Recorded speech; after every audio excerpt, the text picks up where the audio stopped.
Thank you, David, very much. So what's going to happen there? Well, let me just say something about the TUNS. Is the folks from the border of Mexico in many ways have more in common with the United States than they do with Central America. I covered the region for about 12 years. I mean, they rely on commerce with the United States, not with Central America. They, unlike the people that invade the U.S. border, they travel to and from the United States quite frequently. So they really do view these Central Americans as a problem. Some are calling them invaders.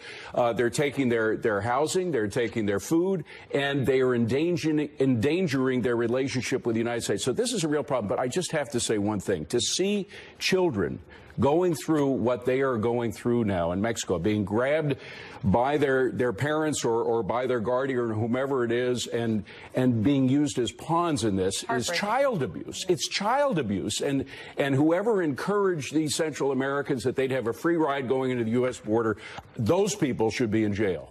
It is heartbreaking to see all of that and the use of tear gas. Obviously, you're hearing about a lot of that this morning. Carla Prova, she's the U.S. Border Patrol chief, and she weighed in this morning and responded to the use of that tear gas. Listen. Agents were being assaulted. A large group rushed the area, and they were throwing rocks and bottles at my men and women, putting them in harm's way, as well as other members of the caravan. We needed to disperse the group, and with that assaultive nature, it was imperative that we disperse them from the area. Mark? First and foremost, we've got to protect the people who are protecting us, and that's what you see Border and Customs Patrol doing. They're protecting the people who are there on the border, guarding our points of entry. And if you're going to storm through the fences and try to climb the walls, attack our men and women who are in uniform protecting this country, they are going to defend themselves using non-lethal force. This is not new. They've used pepper spray in the past under previous administrations. This was more of a large-scale disturbance, and so they responded much like a police force would with tear gas to disperse the crowd. Nobody wants to see it come to that, Sorry, right? go ahead, Sandra. No, of course it shouldn't. But here's what I don't understand. Millions of people cross this border every single day, yet somehow 50 to 500 people cause this uproar where you now see kids who are barefoot in diapers being tear gassed. We haven't seen that before. Tear gas. We haven't seen that before. In diapers being tear gassed. We haven't seen that before.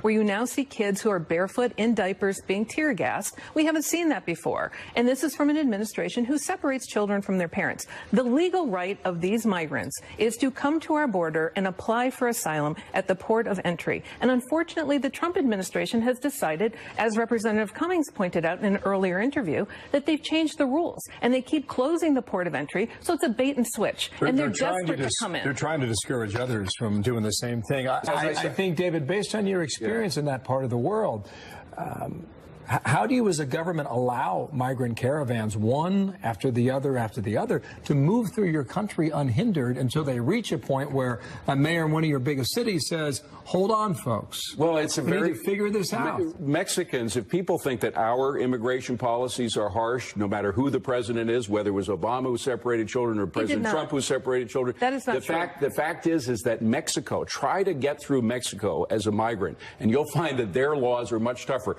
It's so much more difficult to get a job in Mexico than it is in the United States. But they allow these people to move through their country. They, of course, to a certain extent, they had no choice. There was a movement behind the caravan that was a very strong movement. They had the eyes of the world on them, and they felt that they needed to get as far to the border in safety as possible. But now that they are there, and now that they're causing riots, they're causing a big headache for the Mexicans. The Mexican government is about to go through a change. On Saturday, we have a new Mexican president, and the departing president was hoping that his departure would be peaceful. This is destroying their whole government. We got another topic to get to quickly. But quickly, though, the Obama administration did not separate children from their parents. They did it when they thought they were being trafficked. Exactly. Hold on, when they thought they were being trafficked, or that wasn't their parent, and then they reestablished custody. And that was separated. There are many instances, Marianne, I can tell you from personal experience. There are many I'm talking about instances. the There are many facts. instances where children are used